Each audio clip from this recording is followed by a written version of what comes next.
संयुक्त गट ब पूर्वपरीक्षा 2025 सिलेबस प्लॅन स्ट्रॅटर्जी नवीन आणि जुने उमेदवारांसाठी दोघांसाठी उपयुक्त 9 नोव्हेंबरच्या परीक्षांसाठी चला संपूर्ण मार्गदर्शन PYQ विश्लेषण कसे करायचे पहा संपूर्ण डिटेल या व्हिडिओमध्ये। नमस्कार, सहर्ष स्वागत आहे आपलं आपल्या लाडक्या यूट्यूब चॅनलवरती KBS MPSC UPSC academy coaching centre Kokrud राजमार्ग यशाचा। चला पाहूया महत्त्वपूर्ण जे कंबाईनची गट ब ची पूर्वपरीक्षा येऊ घातलेली आहे 9 नोव्हेंबरला। तर त्याच्या संदर्भात 9 नोव्हेंबर 2025 च्या संदर्भात महत्त्वाची स्ट्रॅटर्जी प्लॅनिंग काय असायला पाहिजे आणि कशा पद्धतीचा अभ्यास करायला पाहिजे, कोणती संदर्भ पुस्तके वापरली पाहिजे, त्या संपूर्ण डिटेल्स आपण या व्हिडिओमध्ये पाहणार आहोत। जो तुम्हाला प्लॅन दिलेला आहे किंवा जे आता दिवस शिल्लक राहिलेले आहेत त्यामध्ये मी 70 दिवसाचा प्लॅन मिनिमाइज केलेला आहे, व्यवस्थित रित्या बसवलेला आहे। तुम्ही नक्कीच त्याचा फायदा तुम्हाला होईल। त्याच्यानंतर अभ्यासक्रम पाहणार आहोत, त्याच्यानंतर आपण त्याच्यामध्ये लागणारी संदर्भ पुस्तके पाहणार आहोत, त्याच्यानंतर स्ट्रॅटर्जी दिवसाला कसं शेड्यूल ठेवायचं या संपूर्ण डिटेल आपण या व्हिडिओमध्ये पाहणार आहोत। तर चला सुरू करूया। नंतर याच्यामध्ये सुरुवातीला गट ब चा पूर्वपरीक्षेचा सिलेबस आपण पाहून घेऊया, ज्याच्यामध्ये आपल्याला माहिती आहे संयुक्त पूर्वपरीक्षा ही 100 गुणांची होते आणि मुख्य परीक्षा 400 गुणांची होते, आपल्याला माहिती आहे हे। याच्यामध्ये पहिल्यांदा बघा, सुरुवातीला सामान्य क्षमता चाचणी म्हणजे आपल्याला मल्टिपल चॉईस क्वेश्चन्स असतात। आपल्याला पहिली एक एक्झाम असते, 100 प्रश्नसंख्या असते 100 गुणांसाठी, ठीक आहे। याच्यामध्ये 1 तास वेळ असतो। मराठी व इंग्रजी दोन्ही माध्यमामध्ये पेपर असतात, दर्जा पदवीचा असतो आणि मल्टिपल चॉईस वस्तुनिष्ठ बहुपर्यायी प्रश्न पत्रिका आपल्याला प्रश्न असतात, त्याचे उत्तर आपल्याला द्यायचे असतात। त्याला निगेटिव्ह मार्किंग आहे 1/4, हे आपल्याला माहिती आहे। मी तुम्हाला याचा सेपरेट व्हिडिओ टाकलेला आहे आणि प्लस आपल्या जाहिरातीचा पण व्हिडिओ टाकलेला आहे, तुम्ही तो जाऊन आपल्या प्लेलिस्टमध्ये जाऊन बघायचा आहे। जाहिरातीचा व्हिडिओ सुद्धा मी टाकलेला आहे, ठीक आहे। आता याच्यामध्ये बघा महत्त्वाचं म्हणजे अभ्यासक्रम काय काय आहे बघा। आपल्याला टोटल 8 विषय आहेत, ज्याच्यामध्ये इतिहास एक आहे, भूगोल आहे, अर्थव्यवस्था आहे, चालू घडामोडी, राज्यशास्त्र, सामान्य विज्ञान, अंकगणित आणि बुद्धिमापन चाचणी एवढे विषय राहणार आहेत। ज्याच्यामध्ये इतिहासामध्ये आधुनिक भारताचा विशेषतः महाराष्ट्राचा इतिहास राहणार आहे। भूगोलमध्ये महाराष्ट्राच्या भूगोलाचा विशेष अभ्यासासह पृथ्वी, जगातील विभाग, हवामान, अक्षांश, रेखांश, महाराष्ट्रातील जमिनींचे प्रकार, पर्जन्यमान, प्रमुख पिके, शहरे, नद्या, उद्योगधंदे इत्यादी असणार आहे। अर्थव्यवस्थेमध्ये भारतीय अर्थव्यवस्था, शासकीय अर्थव्यवस्था दोन्ही असणार आहेत। यांचे दोन्ही एका संदर्भ पुस्तकामध्ये कव्हर होऊन जाईल आणि तुम्हाला मी सांगणारच आहे काय काय वाचायचं आहे ते। चालू घडामोडीमध्ये जागतिक तसेच महाराष्ट्रातील असतात, भारतात पण असतात। राज्यशास्त्र पॉलिटी असतो। सामान्य विज्ञान ज्याच्यामध्ये भौतिकशास्त्र, रसायनशास्त्र, प्राणीशास्त्र, वनस्पतीशास्त्र आणि आरोग्यशास्त्र सगळं असतंय। अंकगणित सगळे असते, बुद्धिमत्ता चाचणी एवढे सगळे विषय असतात आणि याच अभ्यासक्रमावर आधारित तुम्हाला 100 प्रश्नाची पूर्वपरीक्षा असते। चला तर आता पूर्वपरीक्षेसाठी आपण स्ट्रॅटर्जी लक्षात घेऊया, ती महत्त्वाची आहे। संदर्भ पुस्तके कोणती वापरायची ह्या संदर्भात आपल्याला महत्त्वाचा प्रश्न उद्भवतो आणि संदर्भ पुस्तकांसाठी मी सांगतोय तुम्हाला राज्यघटना रंजन गोळंबे सरांचं आहे, बेस्ट पुस्तक आहे, किंवा आपण M लक्ष्मीकांत सरांचं वापरू शकतो। मात्र जर तुम्ही रंजन कोळंबे सरांचं वापरलं तर एक बेनिफिट काय होतो की पूर्वपरीक्षेसाठी रंजन कोळंबे सरांच्या पुस्तकामध्ये ओव्हरऑल डाटा बऱ्यापैकी चांगला आणि थोडक्यात शॉर्ट्समध्ये दिलेला आहे। जर आपण M लक्ष्मीकांत सरांचं रेफर करत असेल तर ते चांगलंच आहे, बेस्ट आहे। पण तरी सुद्धा जर तुमचं झालं असेल वाचून, रीडिंग पडल्या असतील तर ठीक आहे, पण नवीन जी उमेदवार आहेत त्यांच्यासाठी मी आता पूर्वपरीक्षेसाठी तर रंजन कोळंबे सरांचं वाचा असं रेफर करेल, ठीक आहे। त्याच्यानंतर इतिहासचं आहे बघा, समाधान महाजन सरांचं आहे आणि अनिल कठार सरांचे महाराष्ट्राचा इतिहास हे वापरायचं आहे। समाधान महाजन सरांचं पण पुस्तक वापरायचं आणि जर वेळ थोडासा तुमच्याकडे शिल्लक असेल तर अनिल कठारे सरांचा वापरा। अदर दॅन दिस समाधान महाजन सरांचं बेस्ट पुस्तक आहे भारताचा इतिहास, ठीक आहे, आधुनिक भारताचा इतिहास, त्याच्यातून सगळं कव्हर होऊन जाईल। भूगोलचं पुस्तक बघा, भूगोलसाठी दीपस्तंभ प्रकाशन सौदी सरांचं पुस्तक आहे किंवा दीपस्तंभ दोन्हीपैकी एकच वापरा आणि महाराष्ट्राचे नकाशे। आता जर तुम्ही सौदी सरांचं वाचलं असेल तर सौदी सरांचं वापरा किंवा मग दीपस्तंभाचं बेस्ट आहे, रंगीत आहे थोडंसं आणि सुटसुटीत आहे आणि महाराष्ट्राचे नकाशे आपण स्वतः फिल करायचे किंवा त्यातला जो डाटा आहे, जसं आपण जिल्हा फिल करतो त्याच्यामध्ये नद्या फिल करतो, तसं प्रत्येक कंटेंट त्याच्यामध्ये फिल करता आला पाहिजे।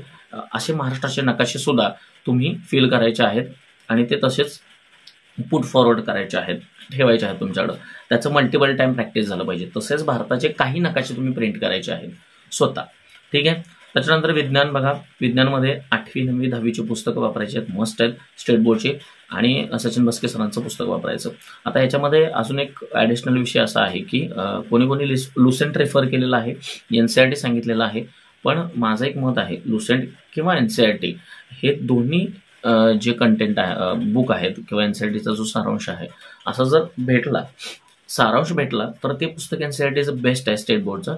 पण जर नाही भेटलं लवकर किंवा जास्त वेळ आपल्याकडे नाही आहे शिल्लक, तसं म्हणायला गेलं तर हा कालावधी सुद्धा फार कमी आहे, तर या संदर्भामध्ये माझं तर असं मत आहे त्याच्याकडे थोडंसं दुर्लक्ष झालं तरी चालेल. मात्र 8वी 9वी 10वीची स्टेट बोर्डची पुस्तके सचिन बस्के सरांचं पुस्तक सफिशियंट आहे. सचिन सरांनी पण बऱ्यापैकी NCERT सारांश त्याच्यामध्ये कव्हर केलेला आहे. अर्थशास्त्रासाठी किरण देसले सरांचं किंवा रंजन कोळंबे सरांचं दोन्हीपैकी एक पुस्तक कुठलंही वापरा. शक्यतो रंजन कोळंबे सरांचं वापरा पूर्वसाठी. मेन्सला आपण किरण देसले सरांचं म्हणजे ज्या आहेत राज्यसभा मेन्स, बाकीच्या मेन्स किंवा कंबाईन मेन्स, तर याच्यासाठी आपण किरण देसले सरांचा रेफर करतो. मग ते डेव्हलपमेंट सुद्धा आणि पहिलं पुस्तक सुद्धा. पण सध्या तरी आता तुम्ही रंजन कोळंबे सरांचा वापरलं तरी चालेल.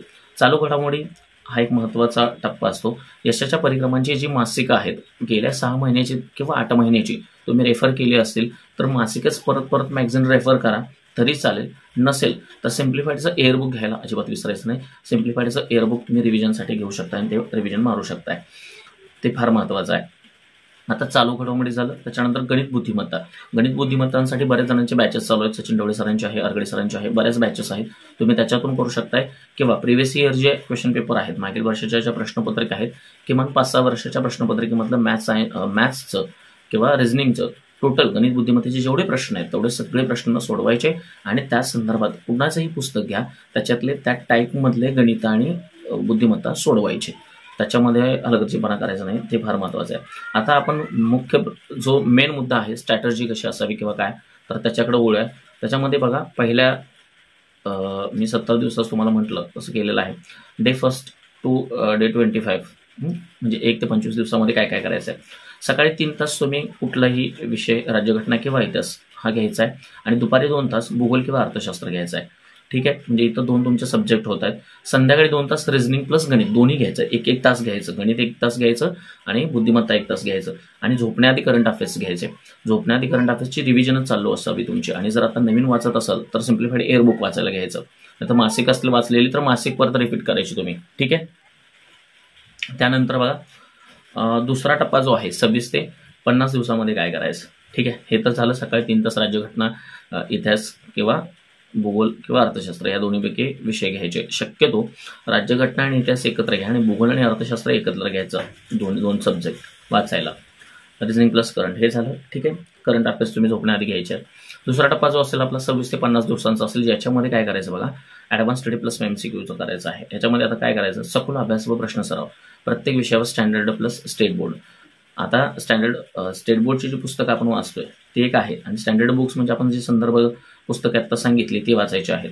याच्यामध्ये स्टेट बोर्डची 8वी 9वी 10वी म्हणजे विज्ञानिक घ्यायचा विषय प्लस स्टेट बोर्डची बुक आणि स्टँडर्ड बुक आम्ही सचिन बस्के सरांचा आहे ते घ्यायचं. आता याच्यामध्ये 2 विषय राहतात, हे 2 विषय याच्यामध्ये ॲड करायचे. म्हणजे काय, आता याच्यामध्ये राज्यघटना तुमचा संपला आणि भूगोल संपला, राज्यघटना आणि भूगोल संपला समजा, तर इतिहास आणि अर्थशास्त्र जो राहिलेला आहे तो तुम्ही परत इकडे घ्यायचा. सेम 3 तास 2 तास सेम करायचं प्रॉपर प्रत्येक विषयावर. पुन्हा एकदा पुस्तकं ती वाचायची संपूर्ण 4 विषय हे तुमचे इथलं संपले पाहिजेत आणि हे 2 आणि हा 1 विषय असं करायचं. आता याच्यामध्ये प्रत्येक दिवशी 100 ते 150 प्रश्न MCQ सोडवायचे आहेत. मागील 5 वर्षाच्या पेपरचा सराव करायचा आहे, फार महत्त्वाचं आहे ते. 100-150 MCQ तुमचे दिवसाला झालेच पाहिजेत. आणि मग 5 वर्षाच्या क्वेश्चन पेपर्स आहेत त्या सुद्धा तुम्हाला सोडवायच्या त्या दुसऱ्या टप्प्यामध्ये. आता जो तिसरा टप्पा आपला असणार आहे 51 ते 70 दिवसांचा, याच्यामध्ये टेस्ट सिरीज प्लस रिव्हिजन करायचे आहे. आता याच्यामध्ये रिव्हिजन कशी, ओव्हरऑल जेवढे सब्जेक्ट झालेले आहेत तेवढेच सब्जेक्ट तुम्हाला प्रत्येकी 2-2 तास वाचायचे आहेत आणि 2 दिवसांनी एक फुल लेंथ टेस्ट सोडवायची आहे, ज्याच्यामध्ये पूर्ण अभ्यासाचं एकत्रीकरण असेल. 2 दिवसांनी एक फुल लेंथ टेस्ट सोडवायची. त्याच्यानंतर टेस्ट नंतर 4 ते 5 तास फक्त चुका दुरुस्ती आणि नोट्समध्ये मार्क करायचं, की जी आपलं वाचलंय पण आपल्याला आलेलं नाही अशा नोट्समध्ये मार्किंग करायचं. दुसरी गोष्ट अशी, याच्यामध्ये टेस्ट ज्यावेळी आपण सोडवतोय तर टेस्टचं टायमिंग तुम्ही 11 ते 12 ठेवायचं, कारण पेपर आयोगाचा 11 ते 12 ठीक आहे अशा टायमिंगमध्ये असतो. ठीक आहे, तर त्या टायमिंगमध्ये किंवा 10 ते 11 असं टायमिंग ठेवा, ज्याच्यामध्ये हे तुम्हाला सोडवावं लागेल. करंट अफेअर्स दररोज अपडेट ठेवायचं, दररोज वाचायचं, दररोज रिडिंग झालं पाहिजे. संध्याकाळी 2 तास त्याच्यासाठीच खर्च करायचे आहेत आपल्याला. त्याच्यानंतर महत्त्वाचे टॉपिक जसे राज्यघटना आहे, करंट अफेअर्स आहे, गुगल मॅप आहे, याच्यावर जे प्रश्न असतात त्या सगळ्या बेस्ड ऑन प्रश्नांवरती सारखं रिपिटेशन करायचं आहे तुम्हाला. ठीक आहे. तर अशा पद्धतीनं तुम्ही प्लॅनिंग करायचं. 70 दिवसाचं मी प्लॅनिंग दिलेलं आहे. याच्यामध्ये तुमच्या शेड्यूलनुसार तुम्ही त्याच्यामध्ये थोडेसे चेंजेस करू शकता. बेसिक पासून ॲडव्हान्स पर्यंत संपूर्ण वाचायचं आहे. MCQ सोडवायचे आहेत, प्रिव्हियस इयर क्वेश्चन पेपर सोडवायचे आहेत आणि हा दिलेला डाटा संपूर्ण सोडवायचा आहे. ठीक आहे. व्हिडिओ आवडला असेल तर चॅनलला लाईक, शेअर आणि सबस्क्राईब करायला विसरू नका आणि नवनवीन अपडेटसाठी आपल्या चॅनल सोबत राहा. आणि आपण प्रश्नपत्रिका सुद्धा कंबाईनची चालू करणार आहोत. ठीक आहे, लक्षात असू दे. चल.